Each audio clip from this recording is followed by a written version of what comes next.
मेरे चैनल धार्मिक जीवन में आप सभी दोस्तों का फिर से बहुत बहुत स्वागत है।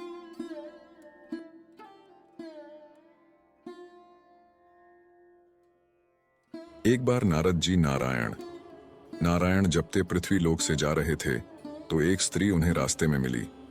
वह स्त्री नारद जी से कहने लगी कि नारद जी, अब जब आप विष्णु भगवान से मिलने जाएं तो उनसे मेरे एक सवाल का जवाब जरूर पूछना कि मुझे संतान उत्पत्ति कब होगी।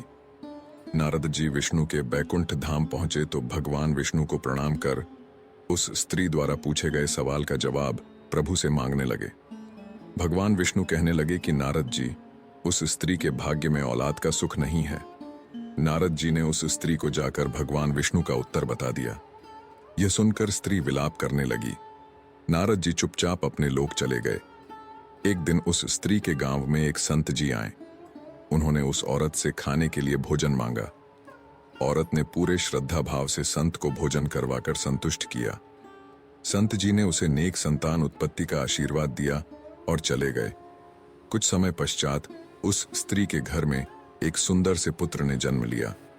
कुछ वर्ष के पश्चात नारद जी पुनः उस गांव में पधारे तो उस स्त्री ने उलाहना देते हुए कहा कि नारद जी, आपने तो कहा था कि मेरे भाग्य में संतान सुख नहीं है, लेकिन संत जी के आशीर्वाद से मुझे संतान प्राप्ति हुई है।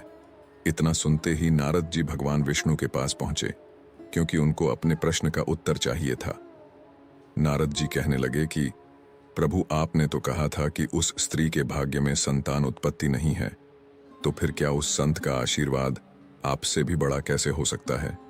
भगवान विष्णु उस समय कुछ नहीं बोले और कहने लगे कि नारद जी, इस प्रश्न का उत्तर मैं आपको बाद में दूंगा। इस समय आप ऐसा करें, पृथ्वी लोक पर जाएं और मेरे लिए एक कटोरा रक्त का ले आए। प्रभु की आज्ञा का अनुकरण करते हुए नारद जी पृथ्वी लोक पर पहुंचे और बहुत से मनुष्यों से उन्होंने एक कटोरा रक्त मांगा। कोई यह बात सुनकर उनका उपहास उड़ाता तो कोई गुस्सा करता, लेकिन कोई भी रक्त देने को तैयार नहीं हुआ।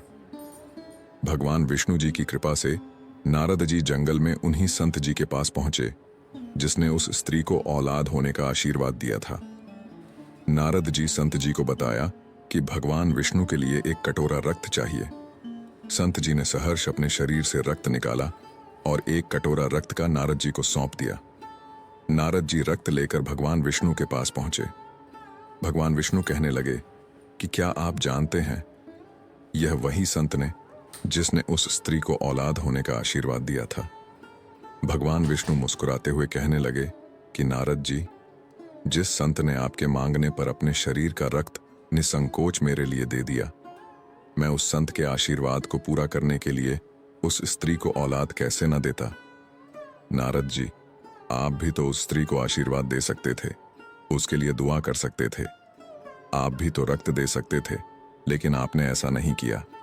लेकिन उस संत ने सच्चे मन से उस स्त्री के लिए दुआ की थी और निस्वार्थ भाव से मेरे लिए रक्त दिया था।